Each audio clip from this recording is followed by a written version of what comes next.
A paz do Senhor, professores, bem-vindos a mais um podcast EBD em Síntese. Aqui comigo, a nossa querida professora Raíssa. A paz do Senhor. A paz do Senhor, professora Manuela, a paz do Senhor, professores da Escola Bíblica Dominical. Então, queridos, estamos quase no fim do nosso trimestre. Né? Foi uma lição muito boa, mas calma, ainda estamos na lição 11, que vai ter por título O Pai e o Espírito Santo. Raíssa, quais são os objetivos dessa lição? Mostrar que o Espírito Santo nos liberta da escravidão do pecado e confirma nossa filiação em Cristo.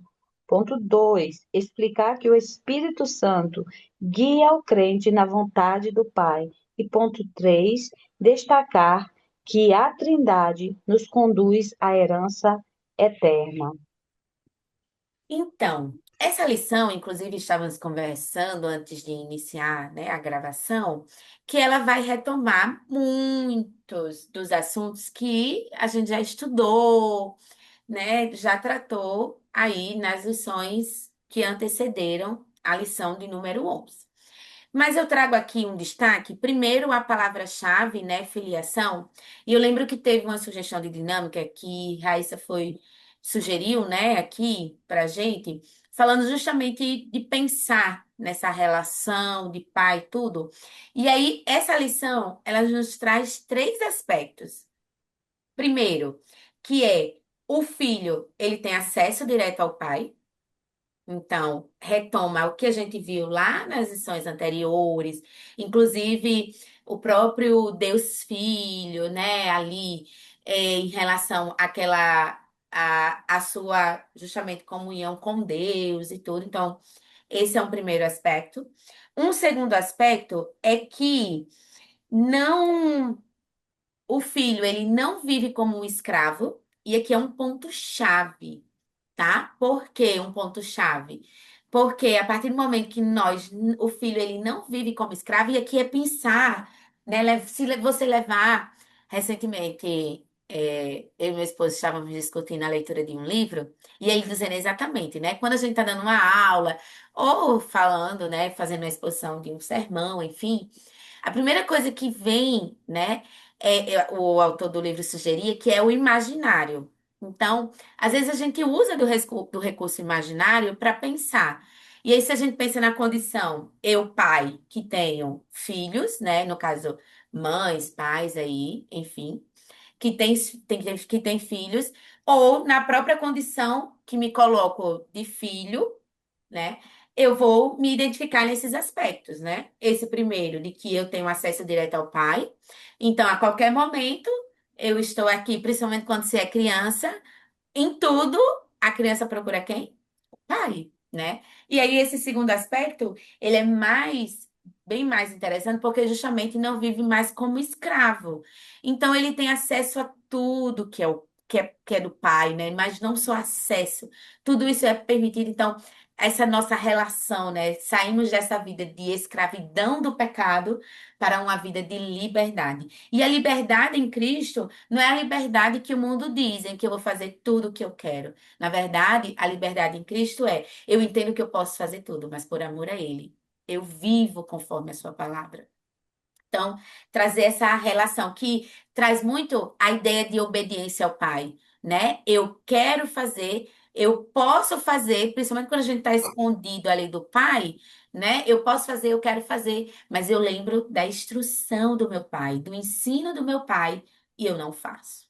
Ou eu faço e peco, né? Aí eu continuo escravo do pecado. Então, essa condição. E por fim, e o mais importante aí, que é o filho, ele tem uma herança. Gente, isso é magnífico, né? Nós termos uma herança do pai. E aí, todos nós sabemos que essa herança é a nossa vida eterna. Então, esses três aspectos, trazendo a palavra-chave, né, filiação, você pode estar trabalhando com os seus alunos, trazendo essa fazendo essa alusão imaginética dessa relação do pai e do filho. E aí você mesmo pode estar trazendo mais exemplos, né? Aqui o tempo é curtinho para a gente não consegue exemplificar tanto, trazer tantas relações. Mas você, em seu planejamento, no seu estudo, pode trazer mais relações em relação a isso. E aí que nós não somos filhos, e eu acho que aqui a ênfase maior, justamente para a conclusão aqui dessa nossa herança, né, é que nós não somos filhos pelo que fizemos ou fazemos, né, mas pelo que o Espírito Santo justifica em nós, que aí está lá em Romanos 8,16. Então, é algo que você pode estar trazendo para fazer ele refletir e pensar. Sua segurança como filho de Deus está baseada em sentimentos ou na palavra, na justificação do Espírito Santo em sua vida, tá? Então, essa é sempre bom trazer a reflexão no final, porque é trazer essa praticidade da palavra, é pensar, eu vou estudar o Pai e o Espírito Santo, essa relação de filiação, com base nesses objetivos de mostrar, explicar, destacar, mas no final, o que que isso traz não só de conhecimento, mas o que que isso muda? O que que esse conhecimento muda na minha vida? Então, isso é trazer, fazer essa relação, né? Trazer essa praticidade, que eu acho que é o maior desafio da nossa EBD, é trazer o conteúdo, né? Fazer essa transposição didática do conteúdo para a vida diária do seu aluno, que é, eu tenho esse conhecimento, porque senão a gente vai estar cheio de conhecimento, cheio de conhecimento teológico, de tudo isso, mas cheio de culpa também. Culpa porque eu tenho todo o conhecimento, eu sei o que é para fazer, mas eu continuo sem saber como que eu faço isso, porque eu continuo sem tempo, eu continuo sem priorizar, eu continuo sem pedir o Espírito Santo ajuda, eu continuo do mesmo jeito, né? Então não há mudança de vida. Então, por isso a ideia aí é o conhecimento, sim, ele é bom e fundamental para que justamente a gente viva essa mudança. E aí, a nossa mediação como professor é exatamente essa: trazer a praticidade, a vivência desse conhecimento, tá? Então, Raíssa, quais suas sugestões, orientações para essa aula? Ó, essa palavra filiação, que você já explanou perfeitamente, ela vai fazer todo o sentido dentro desta lição. Que a gente já começa no tópico 1 falando da escravidão, perceba bem, a filiação. Ou seja, escravidão não há a menor possibilidade de eu utilizar essa palavra em um contexto agradável, ou em um contexto ameno, ou dizer que ela trouxe algum tipo de benefício. Todos os povos que foram escravizados, independente das suas raças, eles sabem muito bem e sofreram na própria pele o que é escravidão. Então, aqui nós temos essa consciência hoje que, porque a Escritura nos revela que nós, antes de sermos salvos, nós vivíamos sobre o domínio do espírito da escravidão. Além de escravos, vivíamos com medo. Você pode aproveitar essa palavra escravidão, esse termo escravidão, e dar uma pesquisada sobre como eram os escravos no tempo bíblico, no tempo desse contexto, como você pode ir para mais perto de você, verificar no seu próprio país, no Brasil, como era o processo de escravidão, os direitos que eles tinham. Não, não tinha direito. Você pode compartilhar rapidamente para que você não perca muito tempo em um tópico e atropele os demais, mas você pode dar um pouco mais de particularidade, talvez até mais um pouco de digamos assim, quando você pensa na palavra e não consegue dizer, um pouco mais de intimidade com a pertencimento. Olha aqui, vocês sabem bem, nós passamos por isso na história do Brasil, né? Com um processo de escravidão dos africanos, no caso, e também, de certa forma, com os indígenas. Então, nós temos essa noção do que é a escravidão e do que o escravizado passa. E aí a gente vai colocar justamente, jogando para a turma, essa condição, porque todo brasileiro tem noção do que é isso. porque já estudou em algum momento da sua vida, não é? Se porventura a sua turma tem alguém analfabeto, não teve essa oportunidade de estar em escola, mas ele acompanha um neto, acompanha um filho que chegou em uma escola, então não tem como alguém ser leigo nesse processo de escravidão. Que aí você vai dizer, olha, eu e você éramos escravos do pecado. Nós vivíamos debaixo do domínio da escravidão. E, além de tudo, nós vivíamos com medo. Porque aquele que peca, a própria Bíblia diz que o salário é a morte. Então, nós vivíamos com medo, porque haveria uma punição para aqueles que vivem debaixo desse reinado. E agora, olha que coisa interessante. A lição nos diz que nós, de escravos, passamos a filhos. E aí você pode escrever no quadro uma sequência: escravos, filhos, coloca um ponto de interrogação. Quem nos torna filhos? Quem nos torna filhos?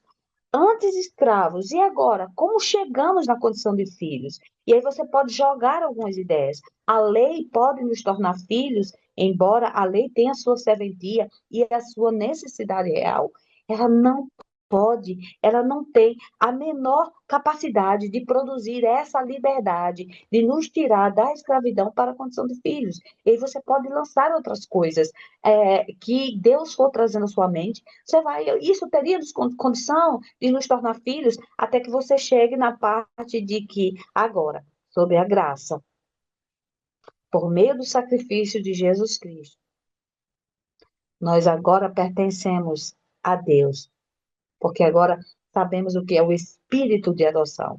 Agora fomos adotados e nos tornamos filhos. Agora temos uma nova identidade em Cristo. Veja bem, estamos na lição 11, né, mano? E temos mais duas lições. Temos mais duas lições. Então, você pode aproveitar nesse momento, juntar um turma e conversar sobre uma lembrancinha que você pode dar junto à secretaria da igreja. Fale com o seu superintendente, o seu coordenador do DENEC local, peça auxílio e orientação. Você pode fazer uma identidadezinha pequenininha e colocar ali Filho de Deus, coloca um versículo, é uma lembrancinha, serve como um marca-texto. Vai guardar ali na Bíblia, coloca o trimestre, coloca o título da lição. Se você tiver uma lista de alunos muito pessoal e quiser colocar o nome do aluno, se não, deixa de forma genérica, filho de Deus, filha de Deus, e você já começa agora na lição 11. Pensar nessa lembrancinha para dar tempo para organizar tudo, fazer impressão, né? Os recortes, sempre bota um númerozinho a mais do que normalmente vai, porque de repente Deus pode lhe fazer uma surpresa. Tem 10 alunos no dia, parece 20, e você só com 12 identidades. Então, se programe, eu acho que esse é um momento bom, né, Manuela, para se programar. Então, agora nós temos uma nova identidade. Agora nós temos um vínculo maior, um vínculo de afeto, de perdão. Olha que coisa mais linda.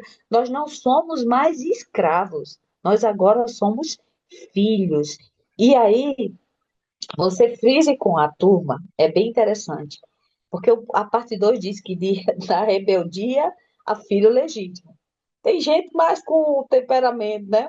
O temperamentozinho mais duro, aquele Pedro, com aquela espadinha na cintura, sempre pronto para alguma. E aí você vai dizer: olha, nós éramos espiritualmente rebeldes, porque antes nós éramos escravos. Mas agora nós pertencemos a Deus. Nós, por meio da sua graça, fomos transformados. Nós não podemos mais ter ou alimentar ou desejar, ou praticar qualquer coisa que seja referente ao espírito de rebeldia. Deus não nos chama para isso. Deus não nos chama para isso. Porque o espírito, você leu, né, Manuela? É Romanos 8,16. O mesmo espírito testifica com o nosso espírito que somos agora o quê? Filhos de Deus. Aí olha que coisa linda. Bota lá no quadro. Tem um quadro, professora. Bota lá. Escravos, filhos, e agora a parte final. Ah, tópico 2. Quem guia esses filhos? Quem guia esses filhos?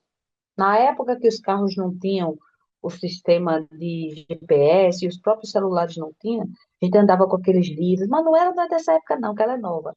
Uma, uns mapas gigantescos para nos orientar em viagens mais longas. As mais próximas, era assim, parava, abria o vídeo e dizia, sabe onde é que fica a rua tal? Fulano de tal. Ali a gente chegava lá, o nosso GPS era, era pausado, era dependendo da informação, às vezes era equivocada, errada. Hoje temos o GPS, colocamos lá, ele nos manda. Em alguns momentos, eu já vi algumas situações que ele manda pelo caminho errado, ou não manda pelo caminho melhor, mas nós temos um guia. Pode brincar até com a sua turma nesse momento, aproveitar para fazer uma dinâmica, chama dois alunos e venda um deles e coloca alguns obstáculos e diz agora tente direcioná-lo a desviar dessa cadeira, a desviar desse banco, dê as instruções para que ele chegue de forma tranquila e segura neste ponto. E ali provavelmente terão alguns momentos de riso, mas o que eu quero que fixe na mente do seu aluno é que ele não é órfão, ele não está abandonado, ele tem um guia para todos os momentos. Diferente do mapa, que a gente pode até errar na informação, da pessoa que a gente vai perguntar de nos dar a informação errada. E até mesmo do GPS não constar atualizações que seriam necessárias para chegarmos ao local, o Espírito Santo de Deus, ele nos guia e nos conduz em segurança em tudo. Amém? E para finalizarmos, e olha que coisa interessante. Na lição, você pode, eu aconselho você a ler toda a lição e frisar alguns pontos que você vai ler com a sua turma. Então, precisa ler a lição toda, mas alguns pontos são bem interessantes. Você compartilha com a turma e ainda pede, de preferência, para que eles também marquem na lição deles, para sentir que aquele trimestre foi eficiente, que eles têm uma liçãozinha ali com coisas que eles podem botar o olho e entender o que foi aquele contexto da lição. Diz assim, que ele não só aponta a direção, oh que lindo, mas ele anda conosco no caminho. E isso faz toda a diferença. E para finalizarmos, aquilo que a Manuela mais falou, e é a parte que eu mais gosto, herança, oh Deus! Escravo não tem herança, Manuela, mas filho tem. Não é verdade? Filho tem herança.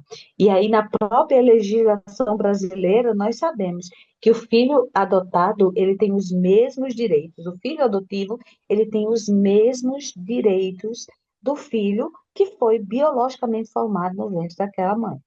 Então, não há a menor possibilidade de eu dizer, nós que fazemos distinção, o filho adotivo. É como se nós precisássemos marcar. Mas ele é filho, nada mais pode reverter aquela condição na legislação brasileira. Não tem como eu adotar uma criança e eu devolvê-la, né? E agora, se nós somos filhos, ó que coisa linda. Se somos filhos, agora somos herdeiros. Os adotados passam a ter pleno direito. Foi coisa linda sobre os bens do Pai. Então, que você frise bem, deixa eu ver, ó, você pode fazer um quadrinho e para que eles percebam que essa adoção tão graciosa, que recebemos por graça mesmo, é uma obra trinitária, ou seja, a Trindade está envolvida. Você tanto pode copiar no seu quadro, como fazer o slide, você vai dizer que o Pai planeja e garante a herança, vai estar lá em Efésios capítulo 1, versículo 11. O Filho, a conquista na cruz, 1 Pedro, capítulo 1, versículo 18 e 19. E o Espírito é a garantia dessa herança. Efésios, capítulo 1, versículos 13 e 14. E aí você compartilha com a sua turma para que eles percebam aí o papel da Trindade nessa adoção. Amém? Acredito que Amém. foi tudo. Então, professores, esperamos ter contribuído com a sua aula. Desde já agradecemos a direção do DENEC pela oportunidade e confiança. E você, professor, curta, comenta esse vídeo, como tem sido as sugestões que temos trazido aqui na sua aula, como que você tem utilizado, se tem adaptado, como que tem sido, nos dá aí esse feedback, né? E também desejamos que você tenha uma excelente aula com seus alunos, continue aí guiando-os nesse caminho de aprendizado e vivência da palavra do Senhor. Então, todos uma excelente aula e a paz do Senhor.